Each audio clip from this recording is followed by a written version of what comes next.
We are back guys and assalamualaikum. Today's video is re-review natin kung safe nga bang mag plus 2 engine support and mag high-loss mags ng small tire gaya ng ginagamit ko pang show kay White Falcon. So lahat ng yan is naisalpak natin dito kay White Falcon. Kaya i-review ko sa inyo guys kung safe nga ba siyang gamitin pang daily. Kasi double purpose si White Falcon. Ginagamit ko siya pang daily and pang show. So ginagamit pa natin siya pang waswas.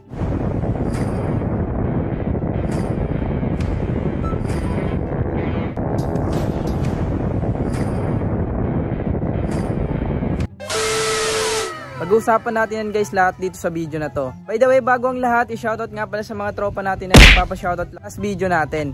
So mga gusto magpa-shoutout next video natin is comment down below para ma-shoutout ko kayo. Okay, so kakarating ko lang guys galing ng Cotabato City. So hindi pa ako nakapagtanggal ng sapatos. And ayan yung helmet natin. Okay, masyado maulan ngayon pero dito, siguro kanina lang umulan. Wala na masyadong ulan. Kita nyo guys, si White Falcon, puro dungis yan. Puro dumi talaga. Bumili na rin pala ako kanina ng MTX car shampoo. Maganda to siya guys gamitin. Car shampoo nasa 180 pesos lang ata to. 180 pesos nabili ko siya kapon sa Mall of Alnor sa Robinson. Lilinisan muna natin si White Falcon bago natin siya guys i-review. Okay, so magwawas muna tayo. And then syempre papalitan pala natin to guys yung Daytona grip natin. Pangit pala guys gamitin yung espada. Ganito yung ginagamit pang stance pero natatanggal kasi siya, kita nyo guys. Natatanggal, pangit siya gamitin pang daily. Okay siya pang pang show. Malambot kasi masyado. So ito guys, iwawas muna natin si White Falcon bago natin i-review lahat. Kung safe nga ba mag high-loss mags with small tire and engine support na plus 2.5 or plus 2. So let's go.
Ayan guys, punas na lang tayo ngayon. Tapos na natin siyang iwas, kintab, with di pagkagaga.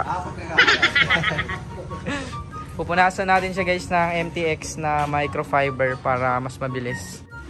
MTX microfiber para mas mabilis. Ayan. Tapos na guys, and babalik na tayo sa shop. Okay guys, so tapos na rin tayo magwas. Kita nyo malinis na ngayon si Falcon. Kanina sobrang dumi dito, so natanggal na rin natin yung mga dumi.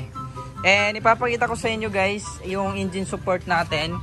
So engine support natin is plus 2.5. Kita nyo naman guys, medyo mahaba. And then syempre naka high-loss mags tayo. Kita nyo ang gap kapag naka 2.5. Konting-konti na lang. Muntik nang sumayad. Pero don't worry guys, kahit may angkas yan, hindi yan sumasayad or hindi yan tumatama. Tested na tested, ilang month ko na rin siya ginagamit pang daily mula nung binalik natin siya sa sa stock. Ay 1 month pa lang pala guys, bago lang. Okay, so front tire natin 60 by 80 and 17s. So maliit na yan guys, ginagamit natin yan pang show. And then dito tayo sa likod 70 by 80 and 17. Okay, so kita nyo guys, ganyan ang looks niya kapag malayo. Ayan. So meron tayong comparison sa plus 2 and plus 2.5. So ganyan siya guys kapag plus 2. And then kapag plus 2.5 is ganyan na siya. Ganyan yung looks niya. So tingnan nyo lang guys yung pagkakaiba. I-review natin kung safe nga ba siya pang daily. So unang ipapakita ko sa inyo guys is ginagamit ko pa siya pang waswas. Kita nyo, kaya pa niya tumakbo ng 180 plus. And safe pa rin siya guys, hindi siya delikado. Pero syempre mas better guys kung pang waswas lang talaga or pang daily lang yung motor nyo.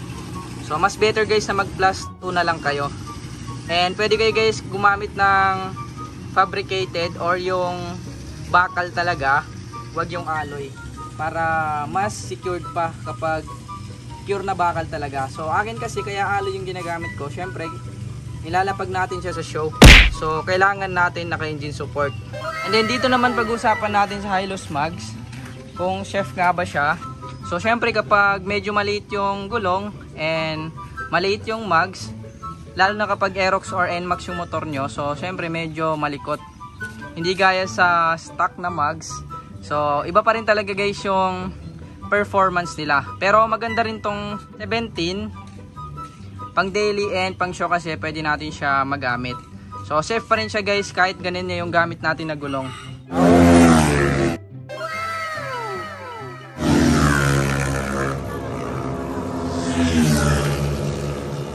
So kita nyo naman guys, tumatakbo pa yan ng mabilis.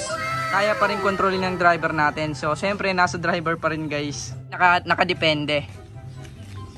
Kung sa tingin nyo medyo malikot, so pwede nyo palitan kung hindi nyo kaya. Pero ito guys, tested to. Ito talaga yung ginagamit natin pang waswas. So minsan ginagamit din natin yung mags na 14s. Pero para hindi na natin matanggal, pwede pa rin siyang gamitin. Pero kapag ganito guys, kapag plus 2.5, medyo magalaw lang sa likod, pero konti lang naman. Kailangan lang natin umiwas sa mga ganitong damage ng kalsada. So ganun sa mga picture na yun guys. Lalo na kapag ganito kalit yung tire natin, so kailangan natin mag-ingat syempre para sa safety natin. So wag nyo na lang guys tatapakan yung ganyan. Mag-ingat na lang kayo, syempre iniingatan naman natin yung gulong natin. Kahit tayo nga ng kalabaw, iniingatan natin na matapakan. So paano pa kaya pag lubak-lubak na? So ganyan guys, kailangan lang talaga natin ingatan kasi syempre hindi na standard or hindi na stock yung tire and mags natin. So nasa sa atin pa rin yan guys, tayo na yung mag-adjust. Kung gusto nyo na pogi yung alaga nyo or motor nyo, so syempre kapag pogi, papalitin natin yung gulong. Pero syempre meron tayong mga iingatan para hindi tayo madisgrasya. Okay, so ayun lang guys yung i-review natin today.